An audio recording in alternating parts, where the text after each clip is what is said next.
En nuestra presentación anterior estuvimos hablando de microbiota intestinal y de los aspectos básicos que se relacionan con su conformación y con su función. Vimos cómo sus desequilibrios no solamente afectan la salud digestiva, sino que tienen repercusiones que van mucho más allá del sistema gastrointestinal y que causan enfermedades en otros sistemas que apenas hasta ahora, recientemente, estoy hablando de hace 20, 30 años, la medicina y la ciencia está empezando a relacionar con alteraciones de este ecosistema, de nuestra microbiota.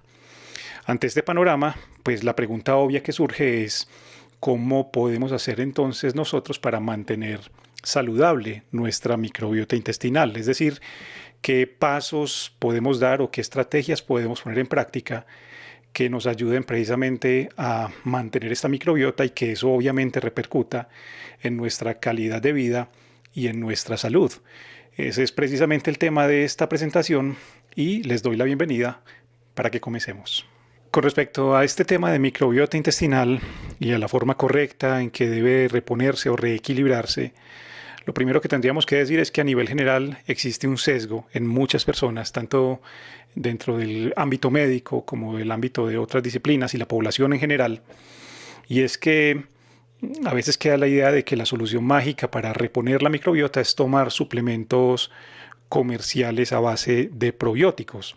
Atención que pues yo no estoy diciendo que eso sea malo, de hecho esa es una de las estrategias que vamos a presentar, pero sobre lo que quiero hacer énfasis es que no es solamente eso. Pensar que la microbiota se puede reponer solamente tomando suplementos de probióticos de pronto nos deja un poquitico cortos en cuanto a lograr ese objetivo. Realmente lo que uno debe hacer y lo que vamos a proponer en esta presentación es enfocarse en 4 estrategias diferentes, 4 estrategias que incluyen, obviamente, tomar suplementos a base de probióticos. Vuelvo y digo, no es que sea errado, tiene su lugar, tiene su cabida, ya lo vamos a discutir, pero debe quedar claro que no son la única estrategia ni la única opción. Hay que hacer más cosas. Y eso es precisamente lo que vamos a proponer aquí. Cuando uno quiere reponer adecuadamente su microbiota intestinal, cuando uno quiere trabajar, digámoslo, integralmente sobre ella, es importante entonces tener en cuenta esas 4 estrategias, las 4, no necesariamente las 4 en todas las personas, pero sí hay que tenerlas en cuenta porque dependiendo de cada caso, cada paciente, cada historia, pues habrá que poner en práctica una o todas las 4. Esas 4 estrategias son precisamente los hábitos de vida, que eso casi que es un cliché, pues y me imagino que mucha gente lo veía venir. Segundo, la dieta, que también yo creo que es algo que parece obvio y vamos a ver nuevamente aquí el papel que juega la dieta ahí. Tercero, la suplementación con probióticos, con prebióticos o con otro tipo de sustancias. Y cuarto, como estamos viendo ahí, terapias avanzadas que incluyen estrategias terapéuticas a veces un poco controvertidas, pero que sin duda alguna tienen su cabida y cada vez están cobrando más vigencia, más relevancia. Entonces vamos a revisar los 4 frentes, las 4 estrategias para tratar como de llegar a puntos claros que nos permitan, al final de cuentas, lograr un reequilibrio duradero en nuestra microbiota y que obviamente, como dijimos en la presentación, esto impacte positivamente en nuestra salud. Cuando una persona presenta una disbiosis intestinal, es decir, un desequilibrio en la microbiota, lo cual revisamos en la presentación pasada, pues a veces es fácil pensar que de pronto esto se deba a alguna cuestión genética o alguna cuestión que sea o que más bien esté por fuera del alcance del paciente o de la persona que sufre una disbiosis. Y la cuestión es que lo primero que tenemos que tener claro aquí es que son muchas las cosas que nosotros hacemos y dejamos de hacer que están impactando negativamente sobre nuestra microbiota. Eso pues nos da también, digamos, por otro lado, la ventaja de que haciendo correcciones en la forma en que nosotros vivimos, en nuestros hábitos de vida, podemos también ayudar a la solución, a que nuestro cuerpo y nuestro intestino se vaya reequilibrando. El primero de estos hábitos que tenemos que mencionar aquí y que tenemos que empezar como a concienzarnos de la importancia que tiene, está relacionado con la actividad física. Posiblemente algunas personas lo sepan ya, pero la actividad física, el ejercicio físico incluido, porque no es solamente ejercicio físico, tiene un impacto positivo en la microbiota. En parte lo que estamos diciendo aquí es debido al hecho de que desde hace mucho tiempo pues hace algunos años ya, se sabe que el sedentarismo tiene un efecto negativo sobre nuestra salud a todo nivel. Pero hablando en términos de microbiota intestinal, es claro que el sedentarismo tiene, digamos, la desventaja de que va desequilibrando las poblaciones de microbios que viven en nuestro cuerpo. Hoy en día se ha visto, y en muchas revisiones ya está apareciendo pues suficiente evidencia para respaldar esto, de que hacer actividad física de manera regular va aumentando paulatinamente las poblaciones benéficas o más bien las poblaciones de microbios benéficos que existen en nuestro cuerpo. Favorece, por así decirlo, como aparece aquí en la diapositiva, la presencia de bacterias buenas. Y eso tiene unas implicaciones adicionales, y es que cuando proliferan esas bacterias buenas, por ejemplo, pues aumenta la producción de esas sustancias que mencionábamos en la presentación pasada, como los ácidos grasos de cadena corta, el butirato, el acetato, etcétera, que reequilibran toda la fisiología y toda la anatomía de la mucosa intestinal. Entonces el ejercicio paulatinamente va haciendo que no solamente proliferen esas bacterias buenas, sino que se recomponga toda la mucosa intestinal y que la función de barrera que tiene el intestino pues se vaya paulatinamente también recuperando. Eso disminuye la exposición a patógenos porque simplemente no hay cabida, digamos así, para microbios que vayan proliferando o que vengan de afuera y que puedan causar alguna enfermedad. Adicional a eso, pues se sabe también que el ejercicio físico, al mejorar el tono del sistema nervioso autónomo, pues va favoreciendo que se mueva el intestino, y eso aumenta el tránsito intestinal, lo que ayuda también a las funciones desintoxicadoras que tiene este órgano.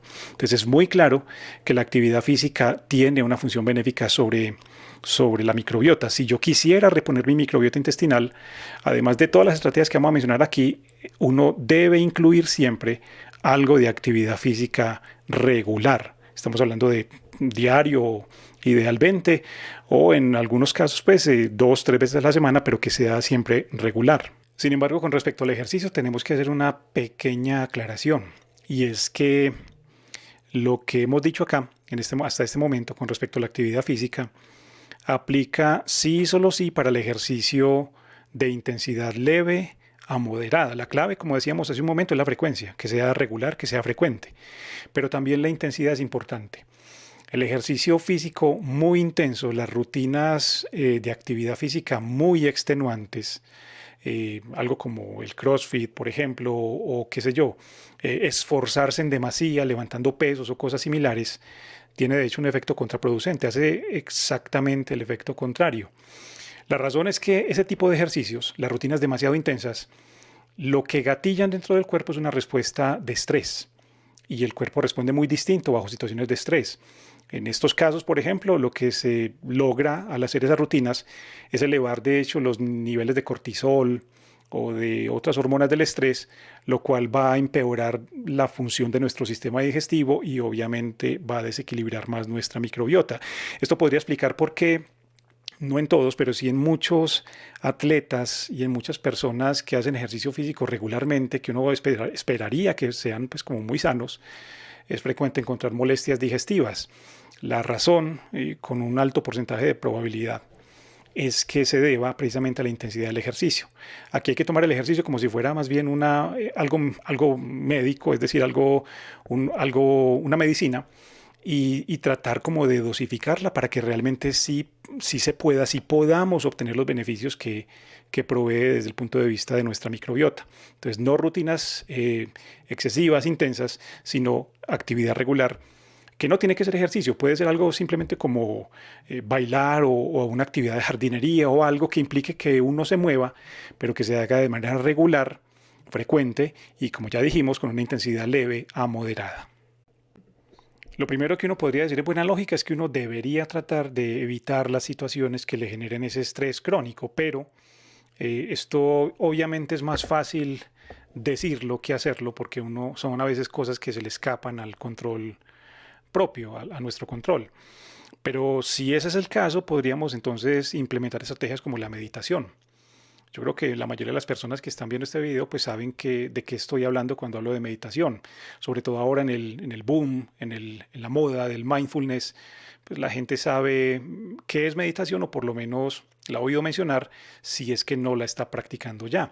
Y esa es muy buena estrategia, de hecho, muy eficiente, muy eficaz para el manejo del estrés. Está pues claramente establecido que la meditación activa el sistema nervioso parasimpático, que es para de pronto para quienes no lo recuerdan o no lo conocen, aquella parte del sistema nervioso autónomo que predispone al cuerpo al descanso, a la reparación y que nos calma, pues obviamente, sobre todo en situaciones de estrés. Resulta que al estimular esa parte del sistema nervioso autónomo, pues obviamente eso repercute en una gran cantidad de beneficios a nivel general, baja la presión, regula las hormonas de estrés, etcétera. Y desde lo que nos atañe el día de hoy, que es la microbiota, pues entonces ayudará a que paulatinamente también se vayan repoblando los microbios que deberían estar ahí. Y si no es el caso, por lo menos evitará que el daño se perpetúe, o sea, que lo que causó el estrés, que era precisamente el desequilibrio y la permeabilidad intestinal aumentada, pues vaya parando, se vaya frenando ese proceso. Entonces, un punto sería la meditación. No es el único, porque habrá personas que de pronto no están metidas en el cuento de la meditación o no lo saben hacer, aunque es sencillo, pues es simplemente cuestión de costumbre, pero hay otras cosas que se pueden explorar. Algo tan sencillo como las técnicas de respiración o ejercicios de respiración más bien, eso también ayudará y ayudará muchísimo al control del estrés crónico, sobre todo cuando uno se ve abocado a ciertas situaciones de estrés. Y pues podríamos decir también que ciertas personas podrán beneficiarse de la psicoterapia, de asistir donde un profesional en psicología o en psiquiatría que le ayude pues de alguna manera a conjurar esas situaciones o esa respuesta de su cuerpo al estrés. Es decir, podemos hacer muchas cosas que pueden de alguna manera frenar ese daño que nos está haciendo el estrés sobre nuestra microbiota y que obviamente se va a multiplicar en todo nuestro cuerpo. Y el tercer hábito que tenemos que mirar cuando tenemos alteraciones intestinales, disbiosis intestinal, es el sueño. ¿Cómo son nuestros patrones de sueño? Si estamos durmiendo lo suficiente, si nuestro sueño es de calidad, si es adecuado. Los seres humanos y nuestro organismo está diseñado para seguir un ritmo circadiano de 24 horas. Nosotros somos básicamente animales diurnos, si se permite la expresión. Tenemos actividad en el día, básicamente, y debemos descansar en la noche. Pero lo llamativo del cuento es que estos ritmos circadianos no solamente aplican a nivel neurológico, sino que aplican prácticamente para todos los órganos, para todos los sistemas, perdón, incluyendo nuestro sistema digestivo.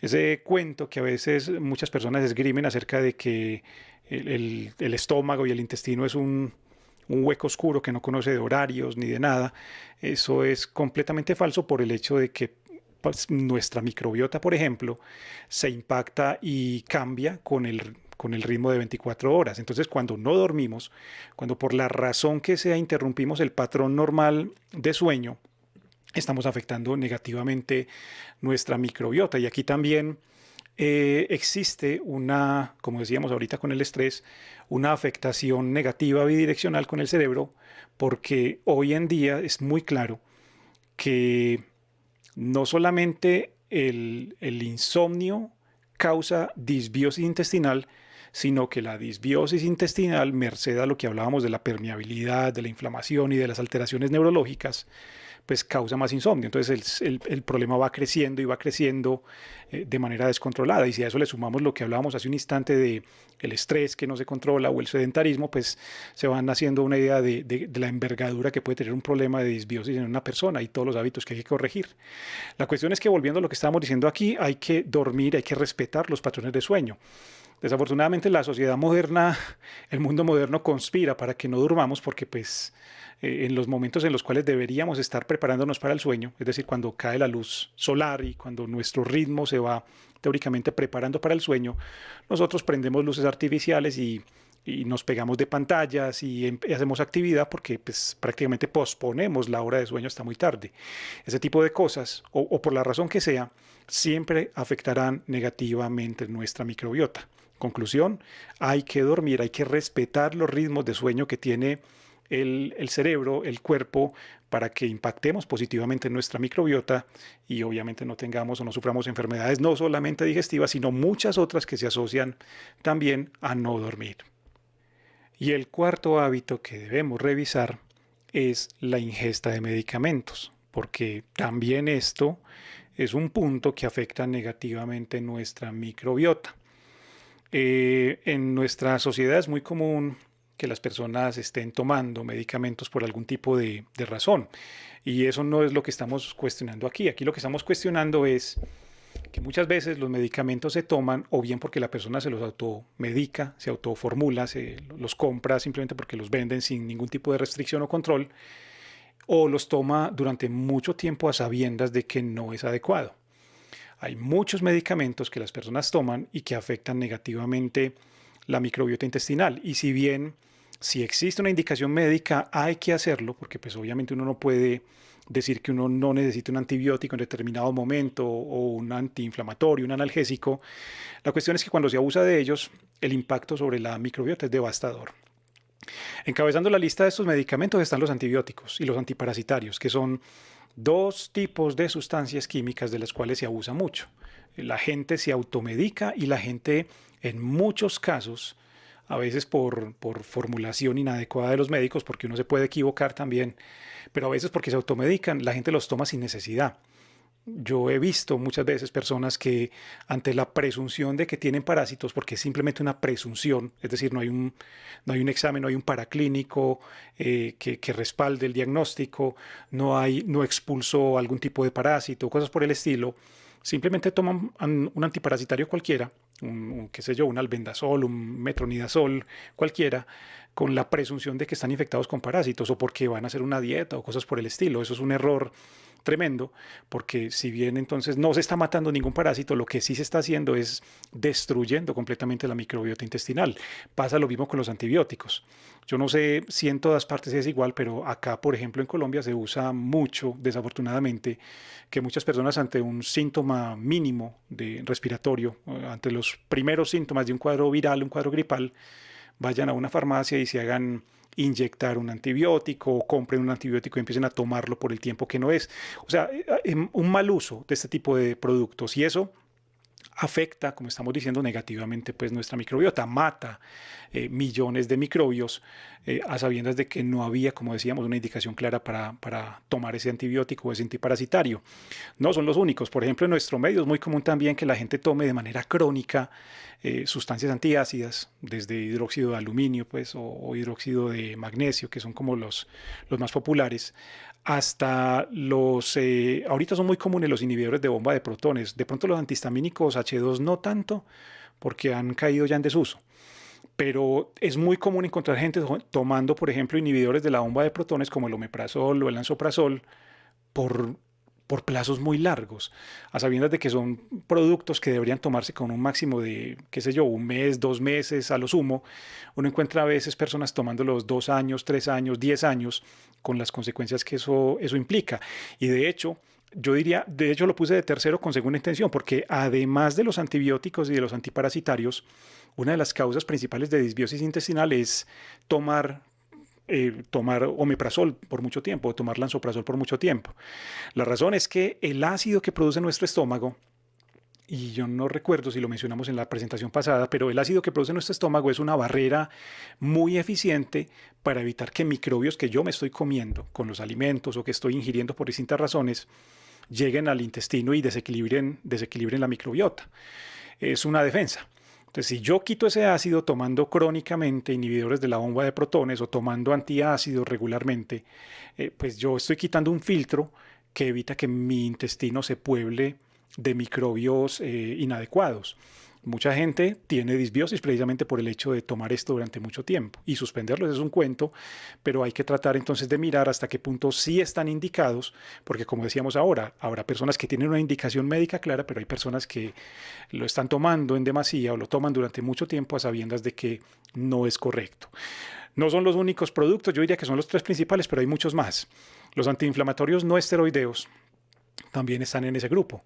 Es decir, el grupo de la aspirina, el ibuprofeno, el naproxen, etcétera. Ese tipo de sustancias también están asociadas a dismicrobiosis intestinal. Los esteroides están asociados a dismicrobiosis. Los laxantes, que desafortunadamente muchas personas lo toman o los toman cuando sufren de estreñimiento, de constipación intestinal, eso no es una buena práctica. De pronto más adelante dedicaremos una presentación para hablar de eso. Pero la cuestión es que los laxantes desarreglan completamente la microbiota y fuera de eso dejan irritado completamente el intestino, lo dejan en una peor condición de la que estaban.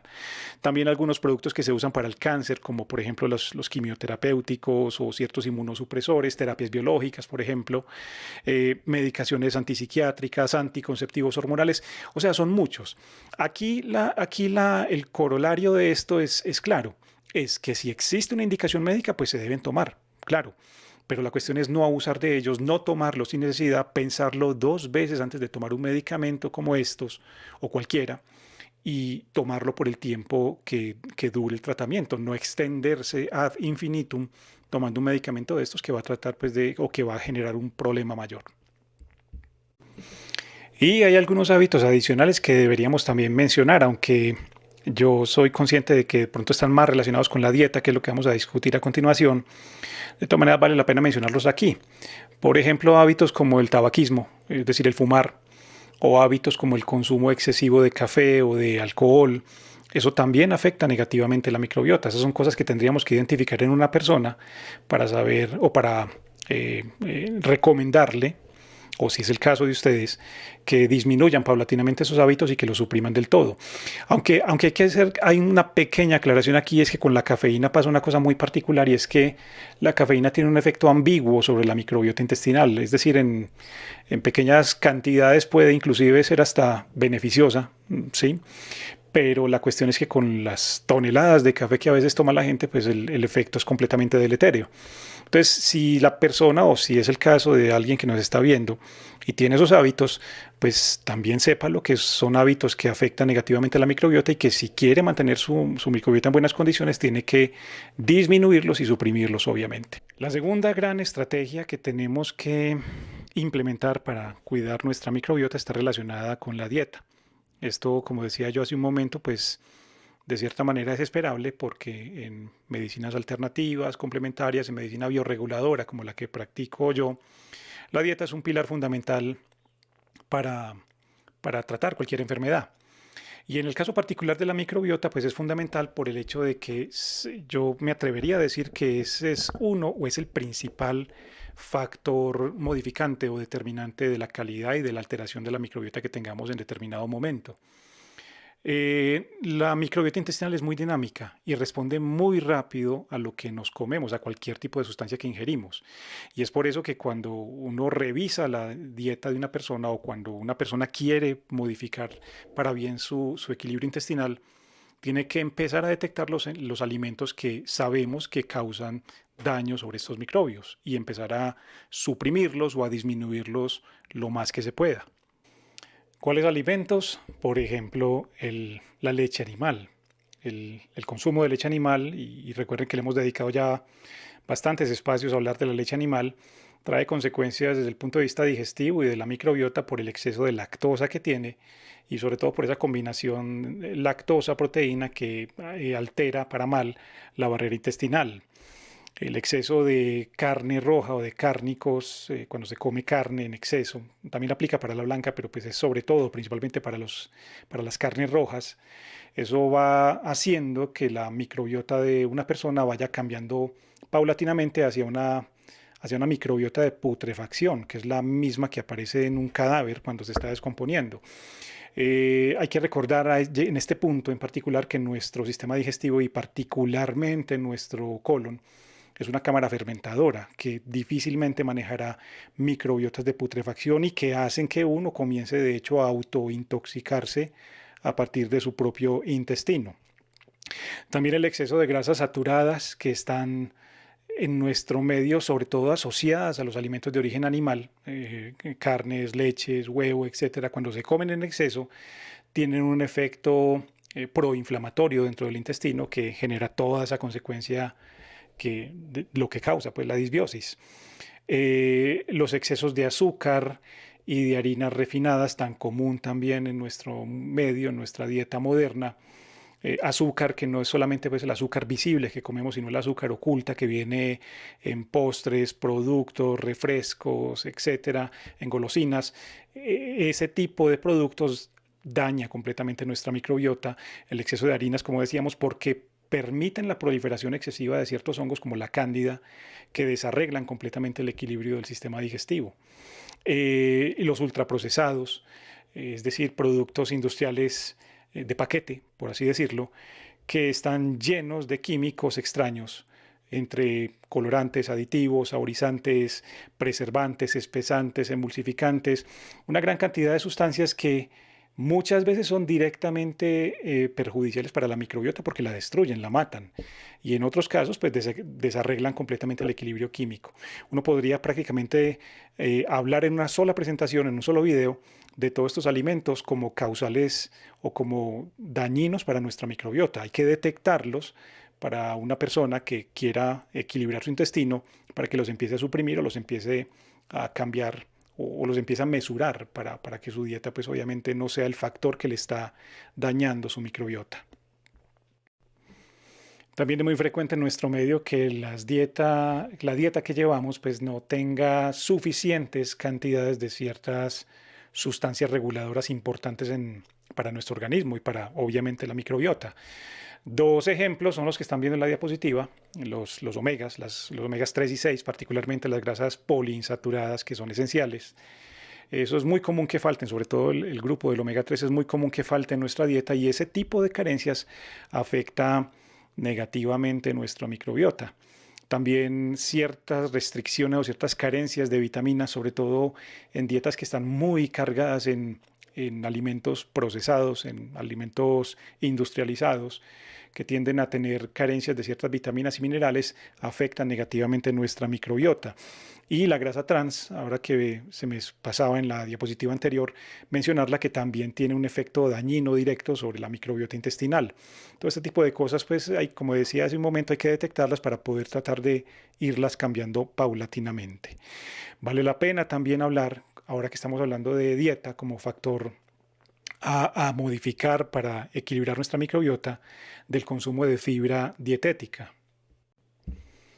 Y es que yo creo que cuando se habla de microbiota intestinal es prácticamente imposible no hablar de fibra dietética, por todos los efectos que tiene. También podríamos dedicarle un video entero, una presentación entera a hablar de la fibra dietética y de los muchos beneficios que tiene, pero en particular ahora que estamos en el contexto de la fibra dietética, hay que decir que ciertos componentes de la fibra que comemos, que están sobre todo en alimentos de origen vegetal, casi exclusivamente vegetal, tienen un efecto que llamamos prebiótico sobre nuestros microbios intestinales. Esto, para que se entienda el concepto, es como si ciertos componentes que no son digeribles en los vegetales que comemos, sí les sirven a los microbios, alimentan los microbios y hacen que ellos vayan proliferando y que se vayan autorregulando.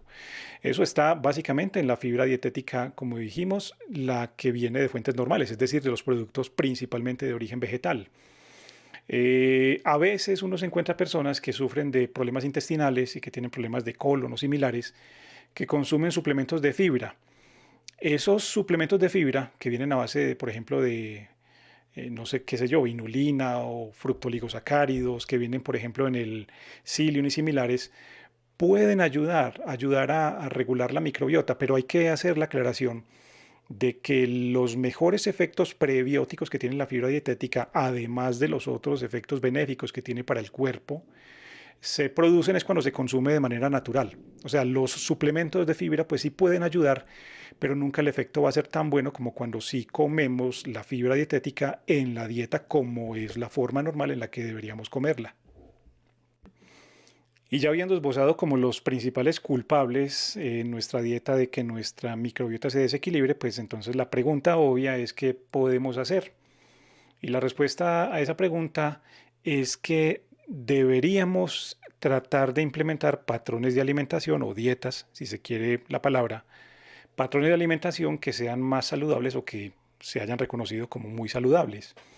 Yo creo que quedó bastante claro en los últimos minutos que la dieta moderna no es para nada saludable y mucha gente pues lo sabe, pero pocas personas se detienen a pensar realmente hasta qué punto ese tipo de dieta que llevamos impacta negativamente nuestro sistema digestivo, nuestra microbiota y nuestra salud.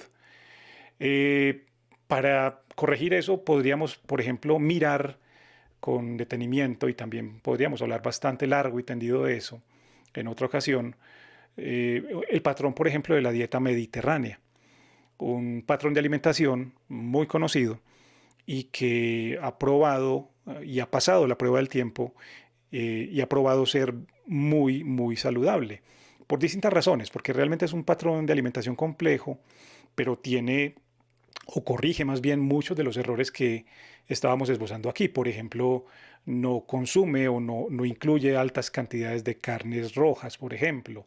No incluye la leche para ser consumida sin fermentar, sin haber preparado con ella un yogur primero, un queso, un requesón. Incluye grandes cantidades de grasas saludables, como el grupo omega 3 que mencionábamos hace un momento. Incluye grandes cantidades de alimentos vegetales, de frutas, hortalizas que van cargados de fibra dietética y que poniendo todo eso dentro de un patrón de alimentación que es muy agradable, por cierto, pues corrige esos errores que mencionábamos ahora. Pues, se incluye muy poca cantidad de procesados, por ejemplo. Entonces la idea es que una solución a esto que mencionábamos es implementar paulatinamente o ir cambiando o tratar de emular este patrón de alimentación mediterráneo. Otro punto muy importante con respecto a la forma en que podríamos hacer que la alimentación juegue a favor nuestro es incluir los alimentos fermentados en nuestra alimentación. Alimentos y bebidas, porque pues hay de los dos. Creo pues que para muchas personas de pronto son familiares, pero para quienes no los conozcan estamos hablando de productos, alimentos, bebidas que para prepararse han sido expuestos a la acción de ciertos microbios que les cambian sus propiedades y que hacen que de lo que era un alimento básico surja otra cosa con una gran cantidad de propiedades nutricionales y hasta medicinales, podría decir yo. Incluir alimentos fermentados en nuestra dieta yo creo que esa es una estrategia fundamental para reequilibrar y para mantener en buenas condiciones nuestra microbiota intestinal. Yo creo que en el mundo no hay población humana que no haya tenido contacto, no haya consumido o se haya acostumbrado a consumir alimentos fermentados. Eso, la historia pues es bastante particular al respecto porque lo que empezó pues siendo una forma de preservar alimentos se convirtió prácticamente en un aliado de la salud. Alimentos fermentados hay muchos, o sea, los más comunes que uno conoce y que deberíamos incluir en nuestra dieta son, por ejemplo, el yogur y el queso, pero no son los únicos. Si hablamos de yogur, por ejemplo, de leche fermentada, hay muchos tipos y subtipos de leches fermentadas, de fermentos lácticos o de productos que se pueden preparar de esa manera.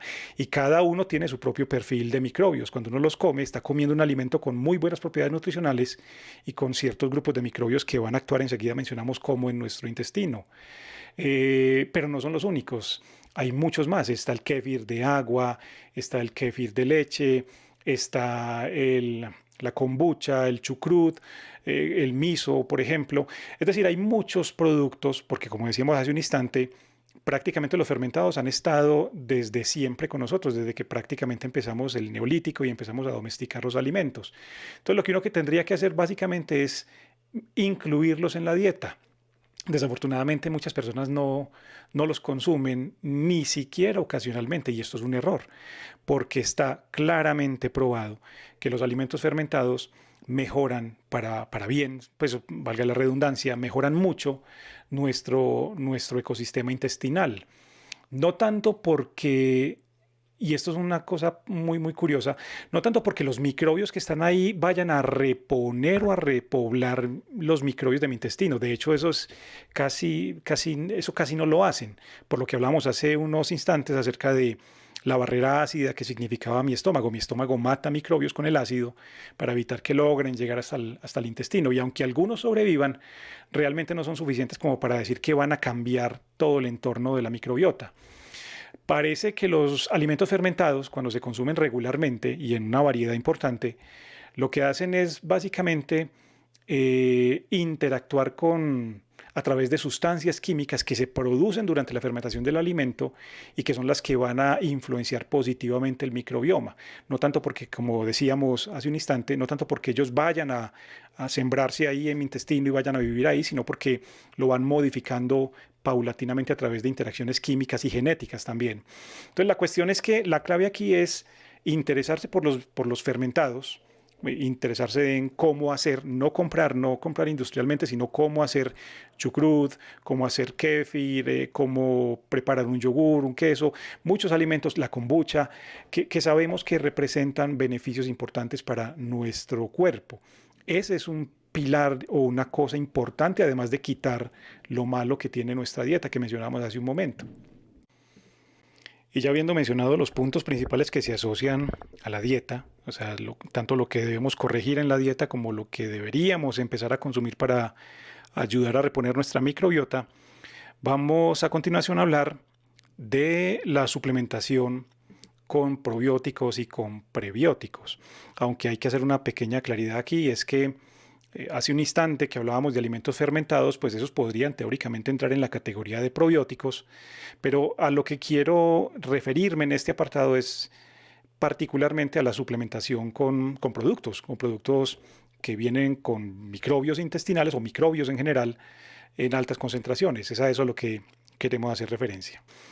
El mercado está lleno de una gran cantidad de productos que contienen probióticos, entendiendo estos productos como suplementos que vienen en distintas presentaciones que aportan grandes cantidades de microbios y que se supone, entre comillas, que van a llegar al sistema digestivo y lo van a repoblar, aunque eso no es completamente cierto.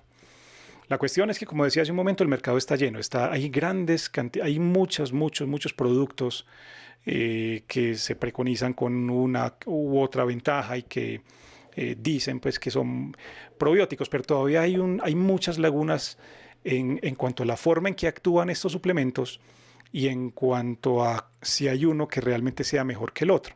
Empecemos por el principio. Ya quedó claro que un probiótico, un suplemento que contenga probióticos, es básicamente un conjunto de cápsulas, un polvo que yo ingiero regularmente y que paulatinamente tiene la capacidad de cambiar las características de mi microbiota intestinal. Digamos que sí sirven y está probado que cambian positivamente el microbioma intestinal, o sea, cambian las características de la microbiota.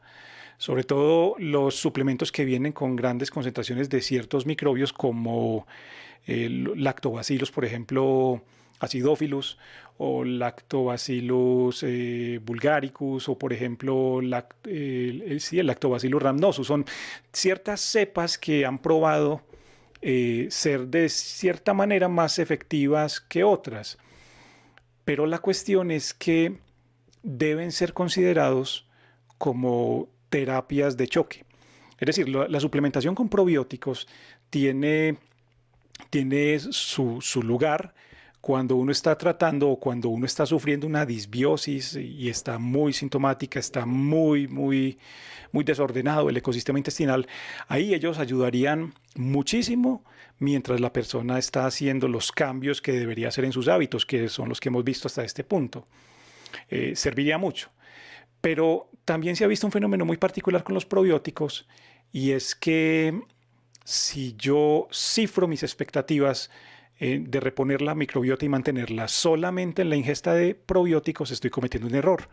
Porque si bien yo puedo tomarlos y mi microbiota cambia, es muy claro y las revisiones en las bases de artículos prácticamente todas muestran lo mismo, que al suspenderlos, pues prácticamente el microbioma intestinal, el equilibrio de la microbiota vuelve otra vez al estado en que estaba previamente a la toma de los probióticos.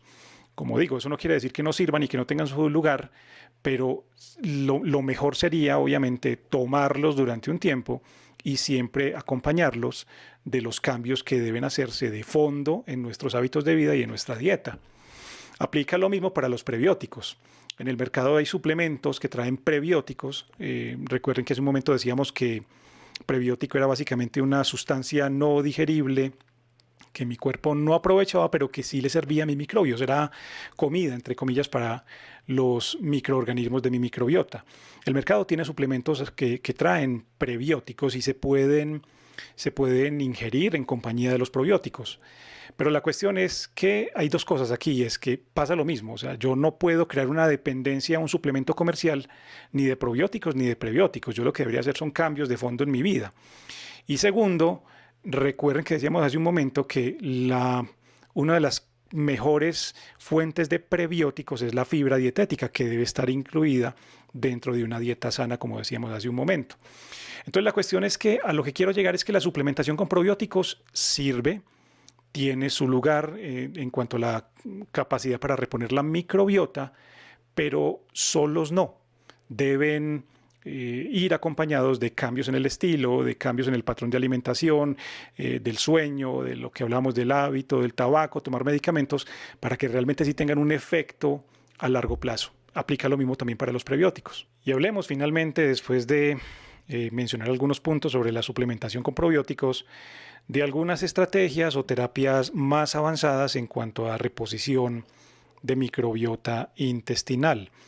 Hoy en día existen ciertos procedimientos como el trasplante de microbiota fecal, sí, tal y como suena, que están teniendo auge porque han probado su eficiencia y su eficacia en el tratamiento de ciertas disbiosis graves, como por ejemplo las colitis pseudomembranosas, las infecciones por Clostridium difficile, que es una complicación, gracias a Dios, no muy frecuente del consumo de antibióticos, que puede ocurrir por el consumo de antibióticos. El trasplante de microbiota fecal es literalmente tomar microbios provenientes de la materia fecal de un donante sano y pasárselos a una persona que tiene una disbiosis intestinal. Eso suena pues obviamente muy desagradable, pero el procedimiento no es nuevo porque está descrito inclusive desde la antigüedad en China. Me ahorré los detalles para no ser demasiado gráfico aquí, pero la cuestión es que hoy en día hay mucha gente interesada en él porque ha probado su eficacia no solamente para tratar la disbiosis, como decíamos hace un momento, sino para tratar otras enfermedades, inclusive las neurodegenerativas, como el Parkinson y el Alzheimer. Esta es una terapia que obviamente no está libre de controversias por lo que implica, por todo lo que implica, pero las evidencias cada vez se van sumando más acerca de la eficacia que tiene. Se trata pues obviamente de un procedimiento médico en el que hay que ubicar o conseguir un donante pues, que sea adecuado y la muestra se procesa de cierta manera en el que a la persona que la va a recibir, el receptor, lo que se hace básicamente es administrarle eso en forma, después de haberlo filtrado y después de haber hecho un procedimiento para que no sea pues muy drástico. Lo que se le administra es básicamente una cápsula a través de una endoscopia, una colonoscopia o distintas maneras, pero la cuestión es que es un procedimiento médico.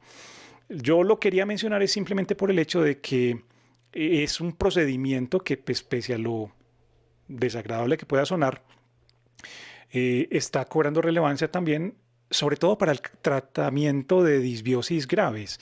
No tanto pues para las disbiosis leves, que son las que uno ve y a las que se enfrenta todos los días, sino para ya casos graves o severos de dismicrobiosis intestinal.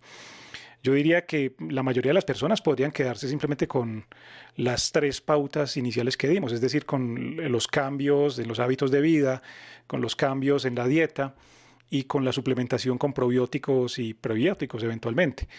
Pero no está por demás tener este as bajo la manga porque yo estoy casi seguro de que más adelante volveremos a escuchar noticias acerca de este procedimiento, que no es exclusivo de los humanos, se hace inclusive de manera más rutinaria en animales, en veterinaria, pero que pues, hoy en día está cobrando cada vez más importancia para el tratamiento de estas dismicrobiosis.